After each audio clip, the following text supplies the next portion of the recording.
Technical issue అని చెప్పారు. AC stop అయింది ఫ్లైట్ మధ్యలో. కానీ ఇప్పుడు ఫ్లైట్ మళ్ళీ డైరెక్ట్లీ డైవర్ట్ చేసి హాఫ్ అన్ అవర్ అయిపోయిన తర్వాత మేము ఇక్కడ వచ్చాము. దాని తర్వాత మళ్ళీ ఫ్లైట్స్ ఇప్పుడు అన్ని క్యాన్సిల్ అయిపోయాయి. వాళ్ళు ట్రై చేశారు, ఫ్లైట్ దొరకలే, వేరే ఈవినింగ్ వచ్చాము. మళ్ళీ పొద్దున అని చెప్తున్నారు.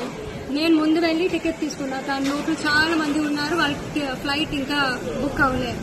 కానీ ఇప్పుడు నేను బయట వచ్చాను, నేను హైదరాబాద్ నుంచి మా పాపతోని. ఇప్పుడు క్యాబ్స్ లేవు ఇక్కడ, చాలా పెద్ద ప్రాబ్లం అండి ఇది. So IndiGo flight should definitely take care of it, ఇంకా ప్రొవైడ్ చేయాలి ఇలాంటి సొల్యూషన్స్. నాకు ఎంత భయంగా ఉంటుంది తెలుసా అంటే, అందరు ల్యాండ్ అయినప్పుడు అమ్మయ్య గోవిందా అని చెప్పారు వాళ్ళందరూ. ఎందుకంటే ఫ్లైట్ మధ్యలో టెక్నికల్ ఇష్యూ అంటే. సో ప్లీజ్ మీరు చెప్పండి, ఇండిగోకి ఫార్వర్డ్ చేయండి ఇది ఇష్యూ అని. నాకు ఫ్లైట్ పొద్దున బుక్ చేశాను, కానీ నేను ముందు వెళ్ళి చేసుకున్నా. వాళ్ళందరూ ఇంకా లేదు. ఇంకా మాకు లక్కీగా మా మమ్మీ ఉన్నారు ఇక్కడ, మా మధురంలో. వీళ్ళందరికీ ఇంకా అకామిడేషన్ ఏం లేదు. ఇప్పుడు మీకు ఇక్కడ నుంచి ట్రావెల్ లేదండి, లేదు. నాకు అదే క్యాబ్ లేదు. వాళ్ళు చెప్పారు ఆటో తీసుకోండి. ఆ ఆటో ఎలా పాపతో రాత్రి 10 o'clock వెళ్ళాలి. ట్రై చేస్తున్నాను, చాలా ప్రాబ్లం గా ఉందండి. నా పేరు ప్రసాద్. హైదరాబాద్కి వెళ్ళడానికి ఇండిగో ఫ్లైట్ ఎక్కాము. Almost 45 minutes, half an hour journey జరిగింది.